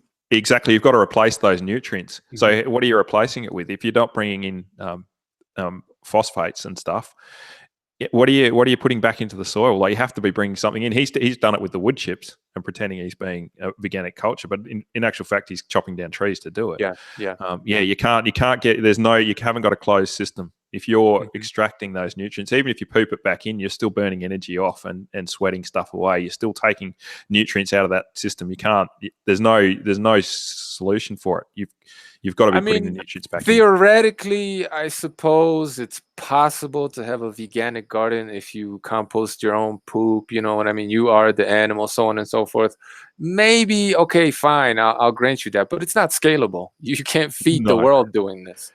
No, and unless you're burying yourself or burying grandma in the garden when she goes legs up, you're still extracting nutrients away from the system. True. Like there's no, you can't. You're still, if you go and bury grandma somewhere else, then you've just extracted a heap of nutrients from your environment, and over time it would deplete. It just falls over. It's people who don't know anything about food production that say veganic, and my response to them is just give me a link to a commercial veganic producer. Doesn't exist. They don't exist, and it's never going to exist. It's just it's impossible for it to exist. So because that's not how nature works, right? It's exactly that's not how we got to this point. You know what I mean? Like it's like building an engine and then taking a vital part from the engine out and expecting it to run. It's not going to happen. That's the perfect analogy. Yeah. They're saying, well, we don't want pistons anymore. They're evil. You can't use pistons, so we'll take them out, and then expecting the system. It's just so frustrating trying to have a conversation with some of these people, because you'll point these things out and they just reject it all. Like, they're here, I have a study. Shove it up your ass, your study. Well, the studies, they just got to do basic maths. If they're not going to do basic maths, how the fuck are they going to read a study? And I don't know whether some of the studies, most of the studies, in fact, all of them that I've seen, they've come from universities that don't have agricultural departments. So I don't even read them anymore. I just go straight to the bottom and say, where was this produced? And then I Google up the place. And if it hasn't got an agricultural department, I just reject it straight away, because it's someone who doesn't know anything. I could show you a study that says that 75% of studies out there are bullshit. So, there's that. Yeah. That's Barcade. 95, I thought it was. Yeah. But then that's why, because people are writing about shit they don't know anything about. If you go to a university like Oxford University, did that study that we could reduce our agricultural area by 75%. But that Oxford University doesn't have an agricultural department. And the guy didn't know anything about growing anything. So, it's just crazy studies that people are waving around. They have no bearing on reality. Yes, it's insane. Just I don't even gauge unless it's done from it's got an agricultural department as part of the footnotes. If they haven't got an agricultural department in there, you just reject it, because they don't know what they're talking about. The study's completely and they probably have a different agenda. It has nothing to do with agriculture. Well, they've got their gender studies. Oxford University's got their gender studies department. Completely different. That's not the same as growing food. I'm wondering how I'm going to sort my lambs out this year, because we're not allowed to have assigned gender or anything. So I'm wondering how I'm going to sort I'm not sure how this is going to work. How I'm going to be able to sort the rams from the ewes now, because I've got to ask them what gender they assign to each other. Oh, Jesus. Is Australia as bad as Canada? Is it? I think we might even be worse. Oh no. Yeah, it's gone insane. Yeah, yeah. Yeah. Just tick the box. What gender are you? There's Yeah, I know cisgender. in New York you get like 12 choices these days. Only 12. Oh, they're aggressive. Yeah, no, Yeah. that's just not right. Yeah, if you haven't got 150, you're not even trying. Nuke them. Oh, it's crazy shit. I don't know what. Yeah, fuck. Yeah. Yeah, maybe we shouldn't go there because that's yeah, I completely understand. Anyway, cow farts. Yeah. Yeah, cow farts and burps. Yeah, well, cropping causes way more methane. You know, that rice paddies produce far more methane than the animal agriculture does, and it's not close. Yeah, so cropping is way worse. Everything they produce for animals, they say animals produce more methane. It's bad for the environment. You go, well, cropping's worse. Cropping, carbon dioxide, no, cropping's worse. Every time they bring it up, you can just flip it around and say, no, cropping is worse. Yeah, And my argument is that if you have a pasture, natural, whatever, and all these grasses are there and the cattle don't eat them, come dry season or come winter, all that stuff is going to die and release all those gases anyway. So it gets released regardless, and the livestock are grazing in a natural system. Most cases, you know, it's always been that way. We displace the natural herbivores like the kangaroos. When we bring the sheep in, we displace those natural herbivores and replace them with our sheep. But it's still a natural system. The grasses are still growing. It's a cycle. Exactly. And it's been like that for 1 million years or more. So we're not doing anything unnatural. But as soon as you put a monocrop in, that's 100% unnatural. Well, and then you're talking about fertilizers that are made with, fossil fuels or what have you, like this stuff that we pull out of the ground deep from underground and inject it into the air or soil or what have you. And dump it on the planet, and then the chemicals and all the sprays that we use. Yeah. Cropping is always worse than running livestock. But the utilization rate's different. So yeah, that counts. Like obviously, I'm using a tenth of the resources of the paddock. Earlier we talked about that paddock on the 10 hectares. If I put one cow in there and fatten that up to sell, I'm only getting a tenth of the return I would if I put crops in. But I'm only using a tenth of the resources. So all the rest of those resources are the natural environment, which allows all the other small animals to survive there. So the field mice and the birds and the lizards and the snakes, they all get to survive alongside with that cow as part of the natural system. Yeah. Whereas if I turn it into a monoculture, I get to extract all the resources from that paddock and put it into my crop. So I get 10 times the volume of food. But the flip side of that is I'm using the entire resources of that paddock. There's nothing left for anything else. And the impact on the environment is arguably beneficial. With the grazing of the livestock, oh, absolutely. I'm not doing anything that couldn't continue for another 1 million years. Whereas when I'm going cropping, you can only do it a couple of times, then you got to bring fertilizer in. I could crop it once without putting fertilizer in it. The second time, the yields will drastically decrease. And then the third time, you just can't do it. So without bringing in extra resources from elsewhere, you can't continue to crop. It's just not. Let me ask you this: is there land in Australia that's not protected, i.e., what is it called? National parks that is not being utilized right now that could potentially be utilized for grazing? Is there just abandoned land like that? Australia signed up to the Kyoto Agreement, and part of the deal was we wouldn't remove any more trees. So the government brought in a rule that we can't clear trees. So in my place, I've got, I'll say it's probably 300 acres. I've got 150 acres of solid scrub, but the rest of the countryside, there's probably another 150 acres of trees that are growing that can't be utilised. So that's pretty much the constant. So if you can graze somewhere, it's going to have grazing animals on it. If it can be cropped, it's pretty much going to be cropped. There's no real spare land in Australia left that we could clear out. Because Queensland does a bit of clearing, but at the moment that's all stopped. So pretty much the answer is no. And none of the good stuff is left. Anything that was going to grow crops really well, that was cleared 100 years ago. Yeah. Are eucalyptus trees a problem there, or? Well, they're native, so they're not a problem at all. Yeah, that's what we live with. I mean, all the trees outside are pretty much eucalyptus. I love eucalyptus, by the way. I planted some 4 years ago, and they're enormous. I've never seen a tree grow faster. They have you don't have the predators there. Yeah, you don't have the predators there that are going to graze on them. So we've got birds and stuff that'll eat them, and and other things. So yeah, they don't do so good here. But Okay. with you, because you've introduced an invasive species or an alien Exactly. species, it You hasn't got gotta any- watch. You gotta watch them definitely. Yeah, yeah, because they'll yeah. spread everywhere and they become a problem. But they have a lot of natural predators. There's what you're saying.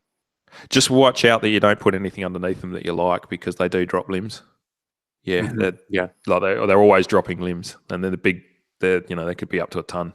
Is it true that they make the soil like too alkaline or something where other plants can't grow very well, or is it just certain species? Do you know anything Yeah, I about that? don't know. Sorry. Yeah, I Okay, can't yeah. answer. Because like the ones that I have here, I don't know which kind they are. I'm sure there are lots of varieties, but they seem to be doing fine. They just love water, and but they grow so fast, it's crazy. Maybe because it's the Ecuadorian sun and the water. I don't know. And no predators. They've got nothing that's eating them, because Hmm. there's nothing. My I mean, goats. your goats, yeah, goats eat anything, don't they? Yeah, They but will. once the leaves get above the height the goats can reach, then they're Yeah, good to yeah, yeah, go. yeah, yeah, Yeah, yeah. And they're hardy too, because like the goats will peel the bark, and the tree will just be just fine anyway. Yeah, they're goats. amazing trees. Yeah, Hmm. we get. I'm a volunteer firefighter, and we get fires that come through, and you think the trees are done, and then a year later the leaves will be growing out of the trunks again. Like, it just I doesn't worry them to be I smoked. know that because as I was talking about slashing and burning in the middle of this sugarcane field, there my neighbor has a few eucalyptus trees, and he did exactly that. He burned them up. I thought they were done, but they just sprouted back up. I can't believe how hardy they are. I had one small gum tree that was growing in the middle of a bonfire that we'd set up. The bonfire burnt for 3 days. I thought, that tree's done. It's still going. I can't, like, I'm just astonished how hardy they are. Yeah. Yeah, they're Yeah, they're great. tough. I love them. Yeah. And over here we get like the rainy season, which is the winter, and then we get the windy season, which is the summer, and the winds here are ridiculous. So I planted a whole line of eucalyptus trees like about 4 years ago, and now they gotta be 30 meters tall. I want to say good wind Yeah. block basically is what I'm saying. Great wind block. They're amazing. So, Yeah, does anyone have any questions? And then yeah. in the chat? Anybody in the chat, if you guys have any questions, I think we've covered basically everything we wanted to. So, well, how fast? What's how fast? Maybe he was asking about eucalyptus trees. I don't know. Anyway, can you see the chat or no? Yeah, I can see the chat here. Okay, Yeah. great. So if you guys have any questions, once again, shoot. And if not, we're probably gonna. That's right, 30 meters raw bacon. I'm guessing. I mean, in about a year, they're taller than I am in about a year. But from there, they just take off. Once they have all these solar panels, if you will, to catch all this energy, they just grow exponentially. And once the goats can't reach the leaves, that makes a big difference. Yeah, exactly. They don't love the eucalyptus, but they will nibble it and sometimes mess up a little sprout. But they're not in love with it. But Jesus Christ, these animals will eat. They'll eat cactus. You know, Yeah, like yeah. mature cactus. I don't know how they do it, but they do. Well, I don't know. My chat is either not refreshing or people don't have any questions. How disappointing. No. Yeah. Well, is there anything you'd like to add in closing? No, it's just been great Maybe, talking to you. Yeah. yeah, cool. Maybe plug your what it is that you're doing once again, where people can find you, all that other stuff. Yeah, so it's mainly Bobby's perspective. If they head over there to Ask a Farmer, that's where he's going to do the thing on the mice. Ask a question: do you want me to plant these oats? How many mice are you going to kill? Yeah, my sites, I'll put the odd thing up, but yeah. So is that puppies? I'll link something below so someone can find me if they want to. I'm not that focused on my channel. I'm a bit too lazy. I've got other things to do. I'm sure. Yeah, you got a lot of stuff to do. So, a bit lazy to make video, and I'd rather just focus on channels like yours. I mean, you're doing such a fantastic job giving it to the vegans. Thanks, man. Yeah, I try. I wish I had more time to do it, but no, I don't. No, I don't. No, I don't. It's like I don't have the time to do this full time, but it is what it is. I'm not complaining. Question: do Australian markets label GMOs? Yes, we do. Yeah. Okay. Yeah. Well, there's not a lot of GMOs that get grown around me, so yeah, it would mainly be the canola. But yeah, everything's labelled. I see there's a question about, do we have enough water? Absolutely, we've got enough water. We've got a lot of bores that the flow rate's quite low. They're just pumped with windmills, but it's more than enough to run vegetable gardens and livestock water. So yeah, I've got really lucky here. The water's fantastic, very low salt content. We can grow beans with it. Cool. So yeah, we're just really lucky here. How many pounds of meat can one cow provide? So a normal cow is about 300 kilos, so they can convert that to pounds. That's about the weight that they get killed at. So yeah, if you eat 1 kilo of meat a day, which would sustain you, there's 300 days. Yeah. Plus, you could, if you wanted to eat the bones and the bone marrow, like you get one animal, if you went nose to tail, would last you a year, easy. Mm-hmm. Yeah. Where's the documentary being shot? If you want, we're going to drive all around Australia. I've organised cars and places to go and mice to see. So yeah, Bobby's going to come over here and we'll look at livestock, and then we'll look at cropping, and we'll go up north and have a look at have a look at the fruit production and the vegetable productions. Yeah. We want to do a documentary to counter the cow conspiracies and the domination one that the vegans have got out, because it's just that's not the reality, and they're not showing the other side of the equation, which is the deaths in cropping. Because there's two sides of the coin. And they mislead so much. They use bad data, and by the time somebody points it out, and they have to correct it, like the message is already out there, the erroneous message. So that's definitely a problem. Opinion farm on subsidies? Yeah. Sorry. Yeah, go ahead. There's farm subsidies. We don't get farm subsidies in Australia at all. Yeah, and they don't care what we grow. They don't care if I turn this into a cropping enterprise or if I ran livestock. Yeah, we just don't get any money from the government. Cool. Easiest livestock to raise, maintain, in your opinion? Cows, for sure. Cattle. Yep. Yeah, cattle are a lot less worth. Yeah, sheep. It's the density, because obviously you're running like 7 or 10 sheep to 1 cow. So as soon as you add sheep in, you've got your numbers go up, and then you've got to crutch them and take the wool off. So yeah, cattle are by far and away the easiest thing to run, and they're just a lot less maintenance. They don't have the fly strike issues that you get with sheep. Yeah. Right on. Well, you want to take any more questions? There are a couple more. Yeah, sure. Yeah. What do you think of the vegans who say Aussie farmers complain all the time but have no mortgages? Yeah, farmers complain all the time. That's what we do. If it rains too much, we complain about that. If it doesn't rain enough, we complain about that. But insofar as how we feel about vegans, I mean, it's probably like how you feel about the vegans, Zach. Well, stop storming the farming properties. Yeah, stay in your cities and stick. Look, I don't care what you eat, but don't attack the food producers, and don't attack the people who are doing the meat processing. Well, don't break the damn law, for starters. Yeah, that's a good start. That's right. Be ethical, please. You say you want to be ethical, so let's start there, right? And complaining about, I don't know.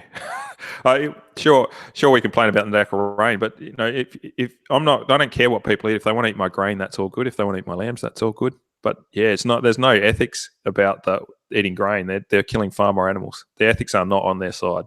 Yeah. Tell the truth. Keep it real, basically.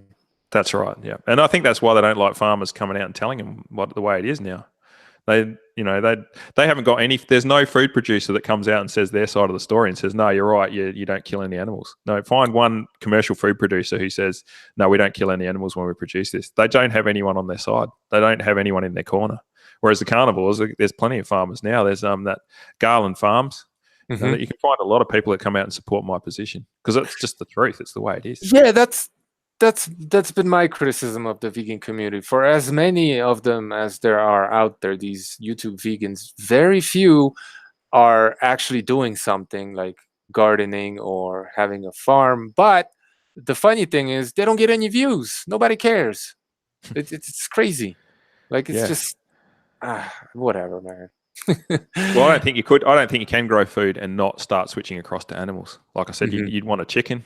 And then you go, or maybe a pig to eat the food scraps. Like, once you start growing this stuff and saying, what are we going to do with this waste? Because it's so much effort to grow it. You don't want any waste. What are you going to do with it? Oh, we'll give it to the animals. Then what are you going to do with the animals? Oh, well, I might as well eat them. They've had a good life. We'll eat the older ones. And then gradually you work down to until you're eating animals, and you've got basically a balanced diet, which I know the carnivores don't want. So you guys need the vegans to offset that a bit. You know, Yeah, you want people eating more vegetables to offset your carnivore. So you could all be happy together, but just accept that the ethics aren't part of it. totally. Yeah. Yeah. What's the deal with so many crazy vegans in Australia? Is the government pushing this? Like, where is this coming from? Because We've got that nut job, that Joey Carbstrong, who was basically a thug. You know, went to prison. you also have that Banana vegan Girl. couple, Oh, are they Australian too? I didn't know that. Durian rapist. Yeah, oh, that's right. During, yeah, we've got some real nut jobs here, and I think Australia is one of the highest populations in the city. Like, so there's more people in the city than anywhere else. And I think once you get that density, and no one's ever been hungry in Australia for 3-4 generations now, so they're just so disconnected from their food producers. Yeah, they can pretend that they can be not kill animals when they're eating their plant-based diet, which is just 100% false. Do you see vegan propaganda like billboards or commercials, ads? I do when I go into the city, which is very rarely, but yeah, not in. We're seeing a lot more vegan food though. I've got a policy now for restaurant advertisers, vegan stuff I won't eat there. Yeah, that's a good policy. Yeah. If we all did that, most of the population isn't vegan, then the restaurants will change their minds pretty quickly. You're either on the food producer's side or you're on the vegan side. I mean, they've decided there's a line in the sand here. So which side do you want to sit on? I draw that line at human, but we agree. Yeah. Either you're pro or you're anti-human. That's really what it comes down to. Yeah, well, that's the same thing, isn't it? Like, you're either with the producers or you're crazy. Cool. Yeah, that Joey Carbstrong, he found veganism while he was locked up in prison. I think he went in quite young. He's the Malcolm X of veganism. My first job was working in prisons, building computer networks and security systems. And I know what happens to young thugs who go in thinking they're tough. They run into people who actually are. So he probably spent most of his time getting snuggled,